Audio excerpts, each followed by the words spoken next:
2026 is finally here, and while it seems like we're all heading into impending doom, well, at least in the GTA sphere, we're gonna be eating good this year.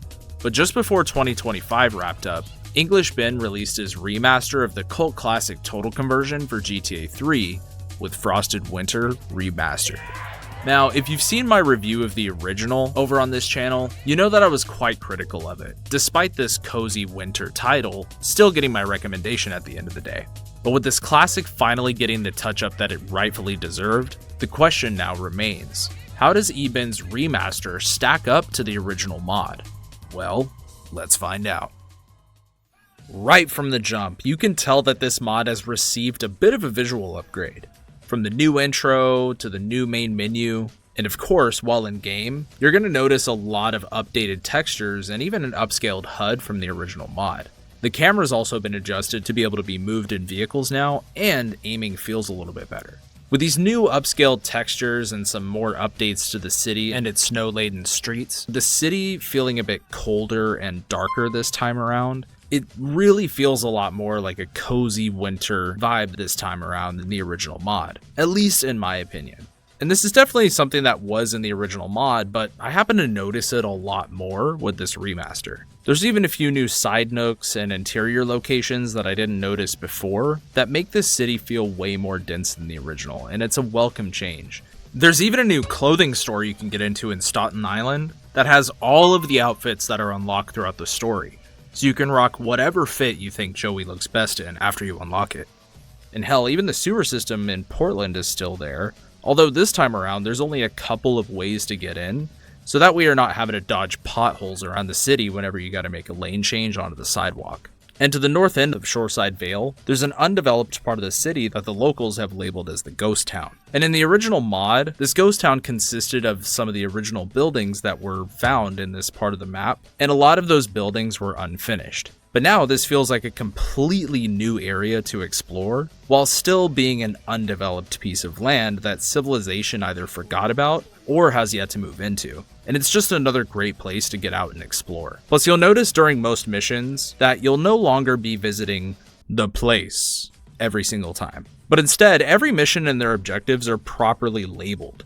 So that way it guides you to where you need to go, and it makes it a lot more clear than the original Frosted Winter, where the place could have been anywhere if you happen to miss a bit of dialogue. Another thing you might notice too is that the tutorials that you'd usually have at the start of a GTA game, like going to the ammunition or going to the pay and spray, have been a bit more streamlined, meaning that there's no real objectives in early missions requiring you to use those features, and they're more or less just mentioned to let you know that they're there. In my opinion, this is a great addition because I feel like with too many total conversions that still use the original game's map, they don't need to sit and hold your hand to guide you to these locations, unless those locations have changed. But most people that are modding these games are going to know where the pay and spray and gun shops are most of the time. So it's really not necessary to add those types of missions into a total conversion. So I thought this was a nice change.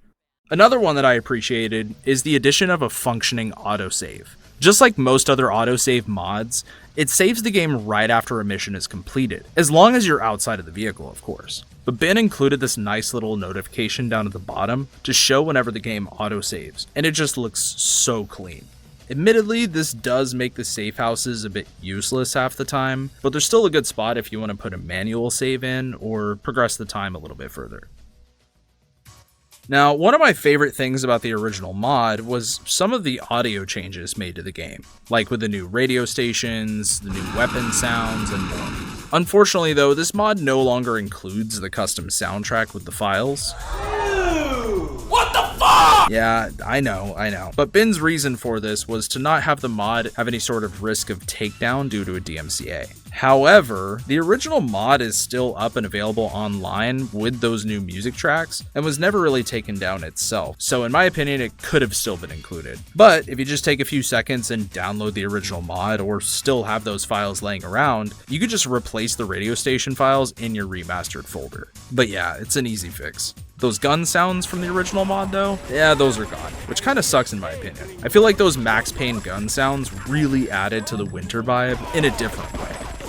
But the best thing this remaster does, in my opinion, is include voice acting for all of the characters in the mod, which was something that the original Frosted Winter was lacking immensely. Shit, where am I gonna stay? I know a few hideouts here and there. You should use those. Now, when Ben was developing the mod, he was kind of at a crossroads with how to implement voice acting in the mod, and was either going to go the full AI route or have community members voice all of the characters in Frosted Winter. But at the end of the day, Ben ended up going with both options, which I think makes a lot of sense. What is that? All of the characters that were brought over from GTA 3, like Joey and Tony Cipriani, they're all voiced by AI to keep the original voices in line with what fans may know already. The Colombians are waiting. Okay, then I'm going. Good luck, Joey. But every other character in the mod is now voiced by someone within the GTA modding community and even the speedrunning community.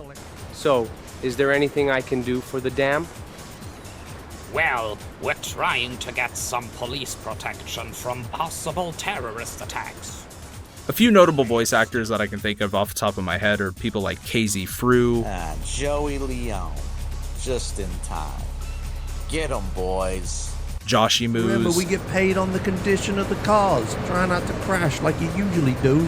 Swegta, Alright, the Colombians have got a lot of explosives. A lot. and even a couple of characters voiced by yours truly. Everything's done. And it is truly awesome hearing the community pull off some of these voices in here. Now, as some of you may know if you've seen some of my previous work, I would have preferred if every character was voiced by someone in the community. However, this is a pretty decent middle ground. It still gave quite a few in the community and fans of the project a chance to be a part of the final product in some way. And many other mods for other games have been doing it for years, so I don't see why GTA mods can't do the same thing. Especially with the popularity of AI, at least in the public eye, diminishing more and more every day. Fuck AI! Fuck AI! Fuck AI! It feels like a more wholesome experience having people within your community be a part of the project. And I hope this mod inspires other projects in the future to follow the same route. With that being said, it made the story way more enjoyable to get through, and it had me caring a lot more for what was going on, despite the story still being lackluster. But having voices added to the mod made such a difference compared to the original. Are you okay? Yes, only because of him. And if you're just not a fan of the voice acting whatsoever, there's a Clio script included that can adjust the volume for dialogue specifically by pressing the minus and plus buttons on your numpad.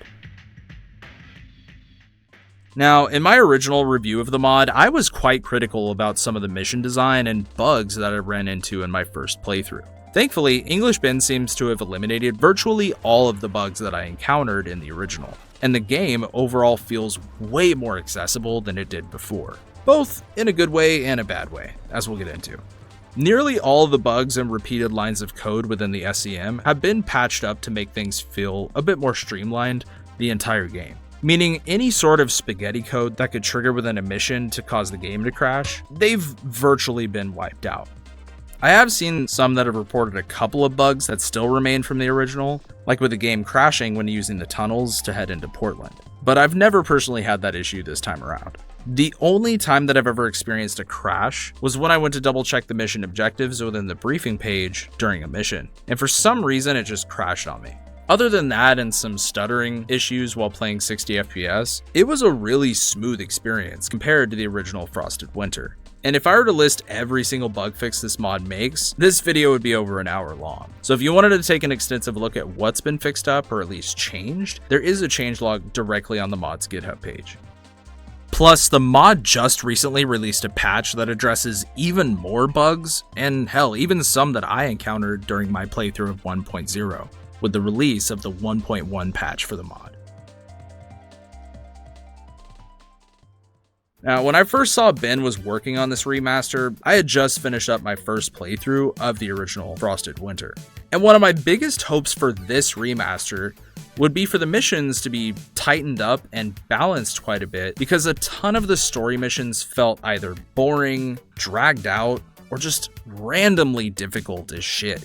And since the vision for this project isn't to tarnish or change the original story or vision at all, This mod at least has an opportunity to balance a lot of the missions out, and could outweigh some of the lackluster content that I saw in the original. For the most part, this is exactly what this mod does, especially when it comes to the mission payouts and the rewards. They make so much more sense now, and you get paid more and more the further that you progress in Joey's story. Like, even at the junction point in the mod where you need to go and buy assets in order to build up Joey's empire, Mickey gives Joey this time around a starting fund of 100k, on top of all of the money you've probably accumulated at this point, making it so much easier to buy all of the assets, especially if you've used quite a bit of your money on guns and armor. The endgame content this time around is way more accessible. And there's just enough writing changes to some of the dialogue for a lot of missions, while still keeping the original story beats intact, with some missions and their objectives making way more sense than they did in the original this time around. Like in my original review, I complained about the last mission for the stadium asset called Homework. And in the original, it was just this random throwaway mission where Joey was just going to the place over and over again.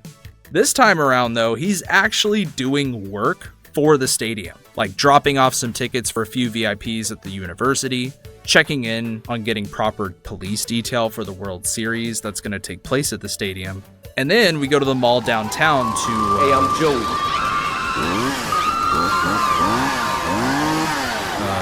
Joey?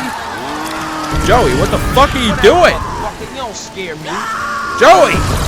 This mission actually has some sort of purpose now, instead of, I gotta go do some stuff today, and then just go from place to place. You're still essentially doing that, but now it makes a lot more sense with the added context.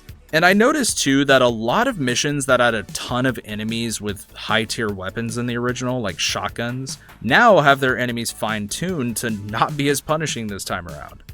While on the other hand though, there are some story and side missions that have been tweaked in a way that makes them a lot easier, like almost dumbed down in some cases.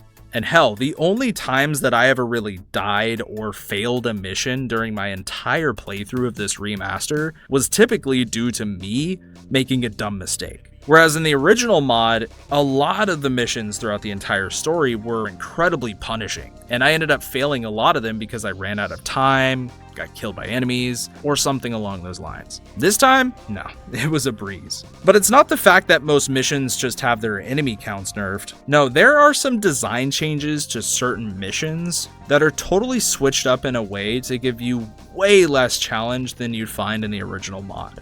And that's saying a lot considering that I didn't care for the design of the original. For example, one of the most notoriously difficult missions within this mod is called the Deminer missions, where you're tasked with finding bombs around the city and defusing them within a certain time frame. The catch is that you're given a proximity meter and a general location for each one, meaning you had to really be keen on keeping your eye out on the minimap, the meter, the time, driving around traffic, and trying to look for the bomb. This time around, you just get map markers for each bomb, and less time to go get them. You serious? This right here removed any ounce of challenge that this mission ever had, and it just makes it yet another mission to get through for the money. And there's a few more examples of this within the mod and some missions, but I'm not going to go too ham on it. There's going to be more updates planned after that as well, so we're more than likely going to get a lot of adjustments to certain things throughout the mod. And I hope so, because there are quite a few things throughout the story and even some of the side missions that can be tightened up quite a bit, but in a proper way. Overall though, I think Frosted Winter Remastered is a great way to experience this cult classic mod in a way more accessible way. While the new additions like the added camera movement, aiming, and the new textures and all that stuff are nice, this time around it's a way easier experience, at least compared to the original mod. Which, if that's what you're looking for, just another GTA game to run through where it's easy to pick up and go, then yeah, this is definitely a good experience for you. But when it comes to GTA Total conversions like this, that are almost like new GTA games entirely, it's a good opportunity to add a bit of challenge into the mod, which this remaster unfortunately rips some of that challenge out from what was already there. And it just makes it a more streamlined way of playing Frosted Winter. With updates still coming down the line though, there's a lot of potential still for this mod to be the proper remaster that Frosted Winter deserves. And with a few more updates, I'm very confident that it's going to get there. All in all though, for English Ben's first attempt at making a mod themselves, especially after playing and covering them for so long on his channel, I think this was an excellent first take on his modding journey. While it wasn't perfect, it doesn't need to be. The fact he was able to go back and fix up a lot of the issues that Frosted Winter originally had, and added voice acting to the entire thing, made it a way more accessible version of Frosted Winter to be able to pick up and play. And that right there is an achievement in of itself. And English Ben, excellent work here. And I personally want to thank you for giving me an opportunity to voice a couple characters in the mod and letting me check it out a bit early. Thank you for the opportunity, and I appreciate it. Anyways, have you tried out the remaster for Frosted Winter yet? And if so, let me know your thoughts down in the comments below. Also, let me know what your opinion is on having community members be a part of mod projects like this. I'd love to know your opinion on that down below. 2026 is going to be a huge year for GTA modding, with tons of projects planned to come out like LCO1, Titan Dreas, Backstabber Blues, and even more. It's gonna be loaded. So even if GTA 6 gets delayed again, hell, we're still gonna be eating good till then. And if you like this video at all, please do all that stuff and like it, subscribe, all that good stuff, and join the community down in the description if you wanna know when new videos are coming out. I got a lot of stuff planned this year, so stay tuned. And until then, I'll see you next time. BladeO out.